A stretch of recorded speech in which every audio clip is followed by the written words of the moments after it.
তুমি ধোঁকা খাইও না বাপ। শুনছি কথাটা, ধোঁকা খেও না বাপ, তুমি প্রতারিত হইও না।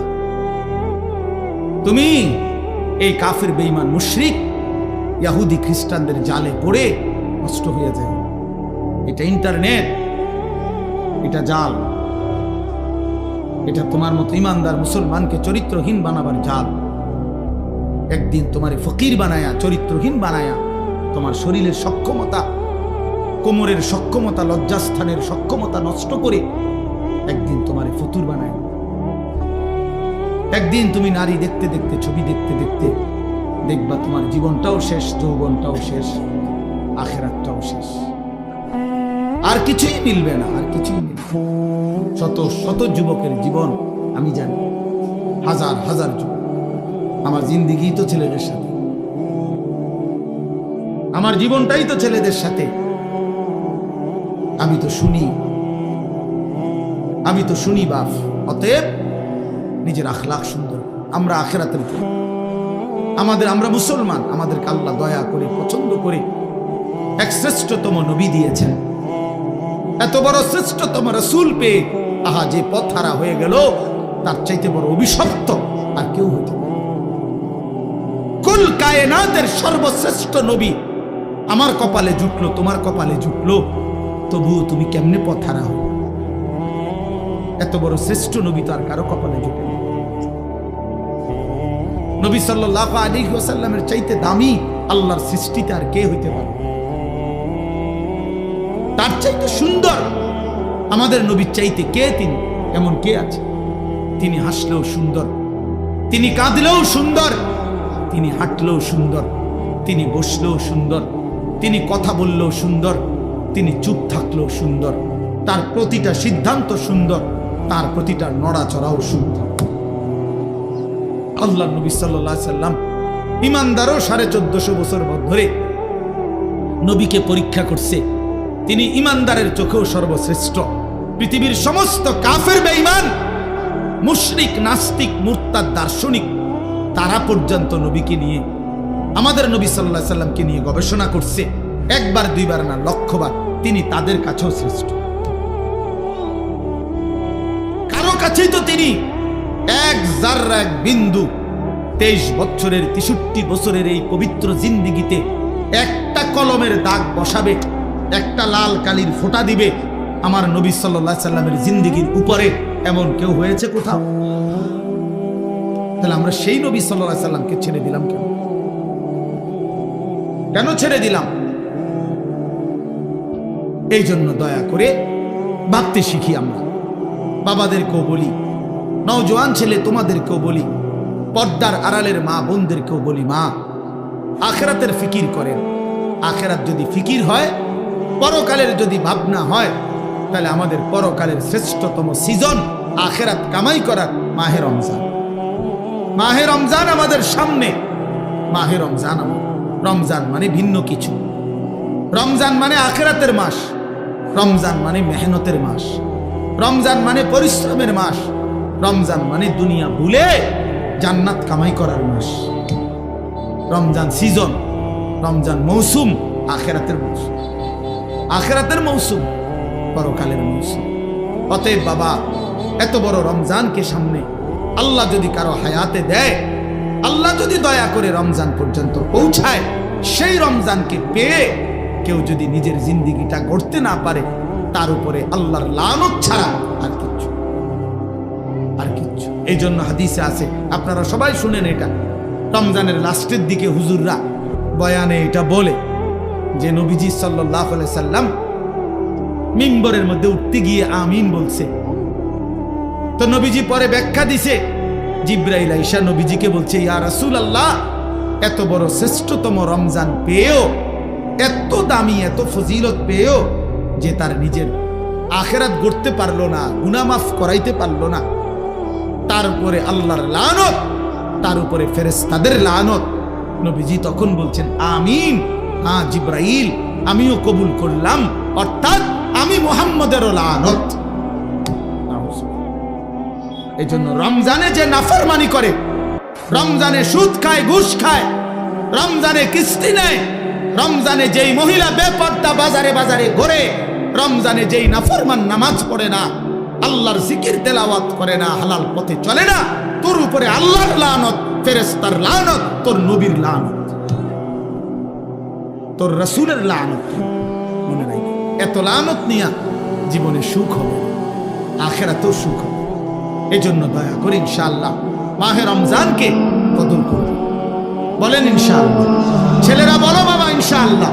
রমজানের জন্য প্রস্তুতি নাও, রমজানের জন্য, রমজানের জন্য। আল্লাহর নবী সাল্লাল্লাহু আলাইহি সাল্লাম কোমরের লুঙ্গি রমজানে হাদিসে আছে শক্ত করে বাঁধতেন ইবাদতের জন্য। মানুষ যখন ভারী কাজ করে, শক্ত কোনো কাজ করে, তখন কোমরে গামছা বা রশি টাইট করে বাঁধিয়া, তাইলে শক্তি হয়, শক্তি সঞ্চার হয়। আল্লাহর নবী সাল্লাল্লাহু আলাইহি সাল্লাম রমজানে রাত্রি জাগার জন্য কোমরে লুঙ্গি শক্ত করে বেঁধে নিতেন, ইবাদতে ডুবে যেতেন, আল্লাহর বন্দেগীতে লেগে থাকতেন। অতএব আমরা রমজানকে কদর করবো ইনশাআল্লাহ। আরো একটা সুবর্ণ সুযোগ হলো আগামীকাল শবে বরাত, লাইলাতুন নিসফে মিন শাবান। রাসূলুল্লাহ সাল্লাল্লাহু আলাইহি সাল্লামের সাহাবী হযরত মুআজ ইবনে জাবাল থেকে বর্ণিত এই হাদিসটি সহিহ হাদিস। আল্লাহর নবী সাল্লাল্লাহু আলাইহি সাল্লাম বলেন, ইয়াত্তালিউ আল্লাহু তাআলা ইলা খালকিহি ফি লাইলাতিন নিসফি মিন শাবান ফায়াগফিরু লিজামিই খালকিহি ইল্লা লিমুশরিকিন আও মুশাহিন। আল্লাহ তাআলা শবে বরাতে, শাবানের মধ্যরাতে আল্লাহ তাআলা আসমানে তার বান্দাদের কাছে নেমে আসেন, এবং যেই বান্দা কাঁদতেছে, তওবা করতেছে, ইস্তিগফার করতেছে, দোয়া মাফ চাইতেছে, আল্লাহ তাআলা তার এমন অগণিত কোটি কোটি বান্দাকে সারা রাত ভর মাফ করতে থাকে। এজন্য দোস্ত, শবে বরাত কান্নার রাত, শবে বরাত তওবার রাত, শবে বরাত গুনাহ মাফ চাওয়ার রাত, শবে বরাত একাকী নির্জনে নিজের গুনাহ নিজে স্মরণ করে আল্লাহর কাছে রোনা জারি করার রাত। আমরা এটার উৎসব বানায় নিছি, আমরা বানায় নিছি এটা অনুষ্ঠান। শবে বরাত মানে বিরিয়ানি, শবে বরাত মানে খিচুড়ি, শবে বরাত মানে জিলাপি। না না, আল্লাহর কসম, এটা শবে বরাত কোনো অনুষ্ঠান না, শবে বরাত কোনো উৎসব না, শবে বরাত বিরিয়ানি না, খিচুড়ি না, শবে বরাত ইবাদতের রাত। ইবাদত আর নফল ইবাদত করা হয়, এটা কোরআন সুন্নাহর কথা হলো। নফল ইবাদত ইনফিরাদি করতে হয়, যার ইবাদত সে করবে, যার মন চায় সে 20 রাকাত করবে নফল, যার মন চায় সে 200 রাকাত করবে। একজনে জিকির করবে, আরেকজনে তেলাওয়াত করবে, আরেকজনে দোয়া করবে, আরেকজনে আল্লাহর সেজদা দিবে। যার যেভাবে মন চায়, সে ঘরে হোক, বাইরে হোক, মসজিদে হোক, বারান্দায় হোক, যেখানে হোক, তার শরীরে যতক্ষণ সামর্থ্য কুলায় রাতভর আল্লাহর জিকির, তেলাওয়াত, তাসবিহ, দোয়া, কান্নাকাটি করা, এটাকেই বলে শবে বরাত। আমরা এটারে ডেকজি ডেকজি বিরিয়ানি বানাই এই শবে বরাত। আমরা এশার পরে ইমাম সাহেব 2 ঘন্টা বুঝাইবো ওয়াজ, এরপর একটা লম্বা মুনাজাত দিবে, এরপরে বিরিয়ানি দিলে শবে বরাত উদযাপন হয়ে গেছে। তা আপনারা যদি আজকে 30 বছর ধরে প্রত্যেক বছর শবে বরাত এশার পরে 2 ঘন্টা লাগাইয়া বুঝান লাগে, তা আপনি আমল করবেন কোন বছর? আমরা তো 40 বছরে আমি বুঝাইলাম, তো 30 বছর যদি এটা বুঝাইতেই আসি, এই যে 2 ঘন্টা লাগাইয়া কইলাম, ইহাকেই বলে শবে বরাত। অতএব এখন মুনাজাত দিলাম, পালন করবেন তো? তো সবাই কইছে যে ঠিক কিনা, ও ঠিক ঠিক। এবার হুজুর যাই দোয়া করেন, বিরিয়ানিটা দিয়ে দেন, দিয়ে উঠতে লাগছে শবে বরাত এটা। তো আপনি তো শবে বরাত বুঝলেন, তো এটা তো এখনই বুঝাই দিলেন। এটার জন্য 2 ঘন্টা 40 বছর ওয়াজ করার কি দরকার? কথা বলেন না কেন? আপনি এটা বুঝছেন না, এখন এই শবে বরাত কথাটা বুঝছেন, এখন বুঝছেন কিনা বলেন না কেন? এইটাই বুঝাই এখানে। ওই আমরা, আমার ভাই হযরত মাওলানা মুফতি বেলায়েতুল্লাহ ভাই বলছে, হ্যাঁ আমগরে এইটা বললেন না। আমি তো বলি, কি বললেন না কিতা আবার? আমি তো সব সময় দোয়া করি যে যারা আমগরে ওয়াহাবি বলে, আমি দিল থেকে বলি, তুই আমারে ওয়াহাবি না, ওয়াহাবির আব্বা ক, ওয়াহাবির দাদা, ওয়াহাবির দাদার আব্বা, ওয়াহাবির 14 গোষ্ঠী আমি। তুই আরো বলিস আল্লাহর কাছে তাহাজ্জুদের সাজদা দিয়া তুই আল্লাহরে বলিস, আল্লাহ তারে ওয়াহাবি হিসাবে কবুল করেন, তারে ওয়াহাবি বানান, তারে ওয়াহাবি বানান। তোমার দোয়া যদি আল্লাহ কবুল করে আমারে ওয়াহাবি বলে, আমি জান্নাতি হয়ে যাব ইনশাআল্লাহ। আমি বললাম ইনশাআল্লাহ। ওয়াহাবি মানে আল্লাহওয়ালা, ওয়াহাবি মানে কি? আল্লাহওয়ালা। এই জন্য তোমার কাছে দোয়া চাইলাম, তুমি আমার লাগে কইও রাইতে আল্লাহ আনিসুর রহমান আশরাফি তারে ওয়াহাবি বানায় দেন, তারে ওয়াহাবি বানায় দেন, তারে ওয়াহাবি বানায়, তার ফুতেরও ওয়াহাবি বানায়, তার নাতিরও ওয়াহাবি বানায়, তার পুরা ফ্যামিলি ওয়াহাবি বানায় দেন। আমিন আমিন কোন। আমি দোয়া চাইলাম আপনার কাছে, আপনার কাছে আমি দোয়া চাই, আপনি আরো কদ্দুর কোন আল্লাহ যেন আমার ওয়াহাবি বানায়। আল্লাহ আমি ওয়াহাবি হইতে পারলে আমি আল্লাহ ওয়ালা হইতে পারি। ওয়াহাবি মানে আল্লাহ ওয়ালা, ওয়াহাব আল্লাহর নাম। কথা বলছো, ওয়াহাবি সৌদি আরবের কারো নাম না, ওয়াহাবি ইন্ডিয়ার কারো নাম না, ওয়াহাব এটা কার নাম? আল্লাহর নাম। তামনে আমারে আল্লাহর দিকে সম্বন্ধ করবেন, আপনার তো আমি চা নাস্তা খাওয়ান দরকার, কিন্তু আমার আরেকটা মাহফিল আছে দেখে আমি বলতেছি। আল্লাহ কবুল করে নেন, আল্লাহ আমাদের সকলকে কবুল করে নেন। প্রিয় ভাই আমার, বন্ধু আমার, অতএব শবে বরাত ইনশাআল্লাহ আমরা আপনারা ইবাদতের মাধ্যমে কাটা চান। ইবাদত ইবাদত করেন, ইবাদত আল্লাহকে ডাকেন, কাঁদেন কাঁদেন। নবী সাল্লাল্লাহু আলাইহি সাল্লাম হাদিসে আছে এত লম্বা সিজদা করছেন শবে বরাতকে কেন্দ্র করে রাত্রিতে। হযরত আয়েশা বলেন ফাআতালাস সুজুদ হাত্তা জানানতু আন্নাহু কাদ কুবিজা, আমার মনে হইছে নবী না জানি ইন্তেকাল করছে। তাইলে এত লম্বা সিজদা দিবেন নবীজি। এই জন্য দোস্ত বাপ ধাক্কা ধাক্কি না কইরা সবাই মিলে আখিরাত ঠিক করেন। আখিরাত সাদওয়ানে ইমানদার বেঈমান ঠিক করেন না। সাদওয়ান ফতুয়ার জায়গা না, কথা বোঝেন নাই? ফতুয়া বোর্ড কি সাদওখানে?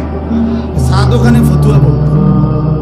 অতএব ধাক্কা ধাক্কি ছেড়ে দিয়ে, কাদা ছোড়াছুরি ছেড়ে দিয়ে আখিরাতের ফিকির করেন। আমিও আপনিও। এই ছেলেরা কোন দিন নামাজ পড়বে এটা ফিকির করেন। মুসলমানের ঘরে কে ঘরে ছেলে ফজরের নামাজ পড়ে না, আমার এই সন্তানরা নামাজ পড়বে কোন দিন? আমার এই ছেলেরা নামাজ পড়বে কোন দিন? তারা ফজর পড়বে কোন দিন? খোদার 365 দিনে একটা বছরে বাপ মুসলমানের যে ছেলেটা 18 বছর 16 বছর বয়স কোনদিন ফজরের নামাজ পড়ে নাই, খোদার একটা বছর, এটা কিভাবে সম্ভব? মুসলমানের বাচ্চা, মুসলমানের সন্তান, তাইলে ওর ফিকির কে করবে? ওরে আল্লাহর দিকে ফিরাবে কে? চোখের সামনে আমাদের ছেলেগুলো বরবাদ হয়ে যাক। তাইলে আল্লাহ আমাদেরকে বুঝ দান করেন, আল্লাহ আমাদেরকে কবুল করে নেন। এই কালঘরা দারুস সুন্নাহ মাদ্রাসা প্রথম যে বছর মাহফিল হয়েছে এখানে, সেই থেকে প্রথম দিন থেকে আলহামদুলিল্লাহ এই মাদ্রাসার প্রতি আমাদের ভালোবাসা আন্তরিকতা আছে। আল্লাহ তাআলা কবুল করে নেন। এই জন্য আমি আপনাদের কাছে অনুরোধ করছি, এই 2-4টা মিনিট সবাই মিলে মাদ্রাসায় দান করিলে বাজান ঠকে না, আসলেই ঠকে না, আসলেই লস হয় না। মাদ্রাসা কখনোই কাউরে ঠকায় না। আল্লাহর কোরআন মানুষকে ঠকায় না, আল্লাহর প্রতি বিশ্বাস মানুষকে ঠকায় না। এই জন্য আপনাদের কাছে 5টা মিনিট আমি হাত জোড় করে অনুরোধ করলাম। বুঝের বাবা আছেন, নওজোয়ান সাথী তোমরা আছো, প্রত্যেকেই দিল থেকে মাদ্রাসার জন্য নগদে হইলে নগদ, বাকিতে হইলে বাকি, যেমনি সুবিধা হয় মাদ্রাসার জন্য আমরা যদি একটু একটু সহযোগিতা করি, দান করি মাদ্রাসায়, ইনশাআল্লাহ ঠকবেন না, বরকত হবে। দয়া করে প্রত্যেকে যার যেভাবে তৌফিক হয় মহব্বতের সাথে মাদ্রাসার জন্য ইনশাআল্লাহ একটু অন্তর মাশাআল্লাহ। আল্লাহ কবুল করে নেন, আল্লাহ কবুল করে। বেলায়েত ভাই শুরু করে দিয়েছে, আল্লাহ তাআলা ভরপুর বরকত দান দেন ইনশাআল্লাহ। জি, আমার পরম শ্রদ্ধেয় আমাদের গোটা বাংলাদেশের মুরব্বী, হাজারো লক্ষ উলামায়ে কেরামের মুরব্বী আল্লামা মুফতি মনিরুজ্জামান সাহেব দামাত বারাকাতুহুল আলিয়া, কলিজা ছেঁড়া বয়ান করে যিনি, আমি নিজে যার বয়ানের ভক্ত, যার বয়ান শুনে আমি নিজের চোখের পানি ফেলে কাঁদছি, তিনি আমার সেই প্রিয় মানুষ আল্লামা মুফতি মনিরুজ্জামান সাহেব। তিনি ইনশাআল্লাহ এখানে বয়ান করবেন, আপনারা উঠবেন না, নওজোয়ান কেউ উঠো না। আমি সবসময় বলি যে মানুষের সেবা, মানুষের কল্যাণ করা অনেকের পক্ষেই সম্ভব হয়, কিন্তু নিজের সংশোধন, নিজেকেই ঈমান আমল আখলাকের উপরে ধরে রাখা, এটা একটু কঠিন। মনে করেন আপনারা, আমরা এখন সিদ্ধান্ত নিলাম যে আমরা আগামী 15 দিন পরে 3000 মানুষকে আমরা শীতবস্ত্র দেব।